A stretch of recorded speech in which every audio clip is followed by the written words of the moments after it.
bahas dengan pelan-pelan mengenai hukum tajwidnya. Yang pertama kita bahas mengenai panjang pendeknya terlebih dahulu.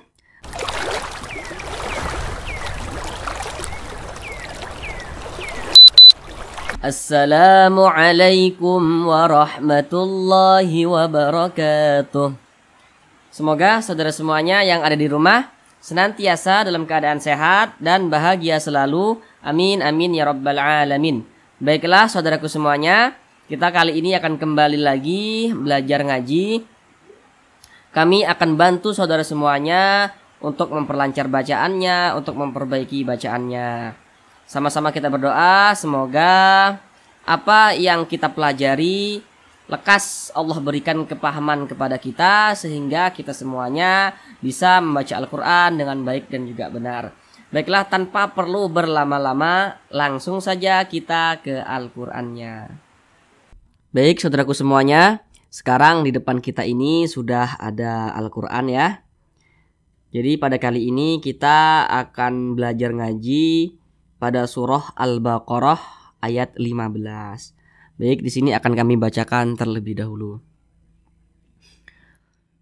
Bismillahirrahmanirrahim. Allahu yastahzi'u bihim wa yamudduhum fi tughyanihim ya'mahun. Namun sebelum itu, di sini kami menyarankan untuk saudara semuanya sambil membuka Al-Qur'annya juga di rumah. Karena di sini kami menggunakan Al-Qur'an terbitan Arab Saudi atau biasa disebut dengan Mushaf Madinah. Jadi Mushaf Madinah ini dari segi penulisannya agak sedikit berbeda dengan mushaf yang ada di Indonesia. Jadi sengaja kami menggunakan mushaf yang berbeda ini, harapannya saudara semuanya mahir dalam membaca Al-Quran mushaf di Indonesia atau Al-Quran terbitan Indonesia, dan juga saudara mahir dalam membaca mushaf Madinah. Baik, langsung saja di sini kita bahas dengan pelan-pelan mengenai hukum tajwidnya. Yang pertama kita bahas mengenai panjang pendeknya terlebih dahulu. Perhatikan di sini. Di sini ada pada kata Allah ya, pada kata Allah di sini, pada kalimat Allah. Nah, di sini kalau di Al-Qur'an Mushaf Madinah ini dia bacaan Allahnya ini di atasnya itu tidak ditulis ya, tanda panjangnya itu tidak ditulis, dia cuman seperti ini. Tapi kalau di Mushaf Indonesia, silahkan saudara buka, pasti di atas kata Allah itu ada alif kecil yang berdiri ke atas. Nah, itu dibaca panjang, panjangnya itu 2 harokat atau kira-kira 2 ketukan. Nah, seperti itu. Itu namanya matabi'i atau mad asli. Nah, jadi bacanya itu Allahu yastah. Allah. Nah, jangan kepanjangan, jangan Allahu yas. Nah, itu kurang tepat ya. Jadi dibaca kira-kira 2 ketukan atau 2 harokat. Allahu yastahzi'u bihim. Nah, seperti itu. Kemudian perhatikan di sini ada huruf H. Kalau membaca huruf H jangan sampai keliru, jangan sampai malah dibaca H. Ini H. Jangan dibaca H tapi H, seperti itu. Ini kalau kami bilang itu H besar. Nah, jangan keliru membaca H kecil atau H, tapi ini H. Yastah. Nah, seperti itu. Allahu yastahzi'u bihim. Nah, di sini ada mem yang sukun atau mem mati. Ini tanda sukun tuh seperti ini. Tanda sukun tuh seperti ini. Perhatikan ini. Ini ada huruf mem. Di atasnya ini ada tanda sukun atau tanda mati.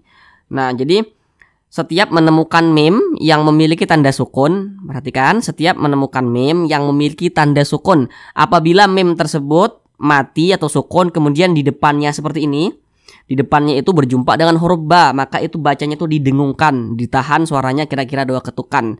Nah, kemudian berjumpa dengan huruf mim, maka itu juga didengungkan. Itu namanya idgham mimi. Akan tetapi di sini mim matinya berjumpa dengan huruf waw. Huruf waw, huruf wa. Huruf wa, huruf wawu, huruf wa di sini ya. Di sini ada huruf wa. Nah, di sini ada huruf wa. Ini kan mim mati berjumpa huruf wa, maka bacanya tidak didengungkan. Maka ini hukum bacaannya adalah izhar syafawi. bihim wa yamudduhum, bihim wa yamudduhum. Jangan pula dimungkan seperti ini. Bihim, maka itu salah. Jadi harus bihim wa yamudduhum seperti itu. Nah, kemudian di sini ada mim sukun berjumpa dengan huruf fa, sama hukumnya juga izhar syafawi karena dia tidak berjumpa dengan huruf ba dan juga tidak berjumpa huruf mim. Nah, ketika mimnya tersebut sukun. Huruf fa membunyikan huruf fa, jangan pa tapi fa. Ada sedikit suara desis yang keluar daripada mulut kita. Fa seperti itu. Fi tughyanihim. Perhatikan di sini. Nah, ini di mushaf Madinah. Dia di sini ada ya. Ini ya mati tapi dia tidak ditulis di sini. Nah, tanda sukunnya tidak ditulis, titik duanya tidak ditulis. Tapi kalau di mushaf Indonesia itu ditulis tuh. Nah, di sini ada titik duanya, di sini ada tanda mati atau tanda sukun yang ditulis. Nah, ini perhatikan setiap menemukan ya mati atau ya sukun, kemudian di belakangnya hurufnya berbaris kasroh. Di belakangnya hurufnya berbaris kasroh. Baris kasroh itu yang baris ke bawah nih, baris ke bawah namanya baris kasroh. Nah, maka huruf yang berbaris ke bawahnya ini dibaca panjang. Panjangnya juga sama 2 harakat atau kira-kira 2 ketukan. Namanya tabi'i atau mad asli. Perhatikan di sini tuh ya. Nah, pada ya ini lihat ini ya ada huruf alif kecil yang berdiri di atas seperti ini ya. Jadi di dalam Al-Qur'an apabila menemukan baris yang seperti alif kecil ke atas seperti ini, maka huruf tersebut pasti dibaca panjang. Maka di ini tughya-nya dibaca panjang. Tughyanihim. Nah, panjangnya juga sama 2 harakat atau kira-kira 2 ketukan. Nah, namanya juga sama mad tabi'i atau mad asli. Nah, seperti itu.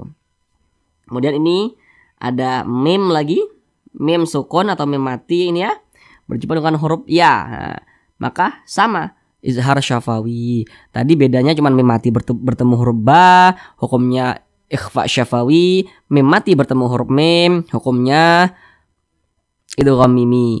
Selebihnya maka dia hukumnya izhar syafawi. Ini mim mati di depannya bukan huruf ba, bukan huruf mim, tapi huruf ya. Maka hukumnya izhar syafawi. Maka bacanya jelas. Fi tughyanihim ya'mahun. Jangan dibaca him. Nah, nanti saking asiknya belagu kan him. Nah, itu salah. Maka bacanya him ya'mahun, him ya'mahun. Nah, jelas seperti itu. Tidak berdengung dia. Tidak ada suara yang ditahan. Huruf ain jangan sampai salah, jangan dibaca a tapi a. Tekan lagi ke bawah, jangan a. Kebanyakan saudara kita keliru ya membaca ain, ini ada yang keliru. Ain dibaca a. Jadi a, jangan a tapi a. Ya'mahun. Nah, perhatikan di sini. Di sini ada wa sukun, lihat ini tanda sukunnya di huruf wa ini tidak ditulis ya. Kalau di mushaf Indonesia itu ditulis. Nah, silakan makanya saudara sambil buka supaya kita sama-sama bisa gitu kan. Bisa keduanya gitu. Di sini ada wa sukun, di belakangnya berbaris dhammah. Setiap menemukan wa sukun, apabila berjumpa dengan wa sukun di belakangnya berbaris dhammah, maka huruf di belakangnya ini dia dibaca panjang. Hun gitu kan. Namanya mad tabi'i atau mad asli apabila dia di tengah, tapi ini kan di akhir nih. Ini dia mad tabi'i kan, seharusnya mad tabi'i kan, tapi dia berjumpa dengan huruf yang disukunkan atau huruf yang dimatikan. Jadi huruf nun ini dibaca mati atau dibaca sukun karena dia berhenti. Karena huruf nun ini dia tidak memiliki tanda panjang, makanya ketika berhenti disukunkan atau dimatikan. Maka namanya berganti menjadi mad arid li sukun. Panjangnya itu boleh 2 harokat, 4 harokat sampai dengan 6 harokat atau kira-kira 2 ketukan, boleh 4 ketukan, nah, sampai dengan 6 ketukan, kira-kira seperti itu. Namanya mad arid li sukun. Tapi kalau saudara membacanya itu harus konsisten. Jika di atas ketika saudara membaca mad arid li sukunnya itu 2 harokat, sampai ke bawah juga harusnya 2 harokat seperti itu. Apabila 6 harokat atau 6 ketukan sampai ke bawah juga harus 6 ketukan seperti itu. Nah, kemudian ini ya nun disukunkan. Kenapa nunnya ini disukunkan? Kenapa nunnya ini dimatikan gitu? Seharusnya kan bacanya tuh ya'mahuna gitu kan. Kenapa kok dibaca ya'mahun? Nah, perhatikan. Apabila saudara semuanya membaca Al-Qur'an, kemudian ketika membaca Al-Qur'an saudara itu wakaf atau berhenti. Nah, kemudian pas berhentinya itu di huruf yang tidak memiliki tanda panjang. Jadi pas berhentinya itu di huruf yang tidak memiliki tanda panjang. Nah, huruf non ini tidak memiliki tanda panjang kan dia? Tidak memiliki tanda panjang ini huruf nonnya. Nah, maka ketika saudara berhenti, huruf nonnya ini dimatikan. Ya'mahun. Nah, seperti itu. Jangan dibaca ya'mahuna, salah gitu. Kalau misalkan dibaca ya'mahuna, kalau nonnya ini ada tanda panjangnya. Tapi kalau misalkan tidak ada tanda panjang, ketika saudara berhenti mau itu di huruf apa saja, ketika berhenti dan tidak memiliki tanda panjang hurufnya, maka hurufnya itu harus disukunkan atau dimatikan. Shadaqallahul azim. Baiklah saudaraku semuanya, untuk pembelajaran kita cukup sampai di sini dulu. Kalau kiranya ada yang masih belum paham, silakan saudara komen di bawah ya. Insya Allah kami akan bantu saudara semuanya hingga saudara semuanya betul-betul bisa membaca Al-Quran dengan baik dan juga benar. Terima kasih. Sampai jumpa di video kami yang berikutnya. Assalamualaikum warahmatullahi wabarakatuh.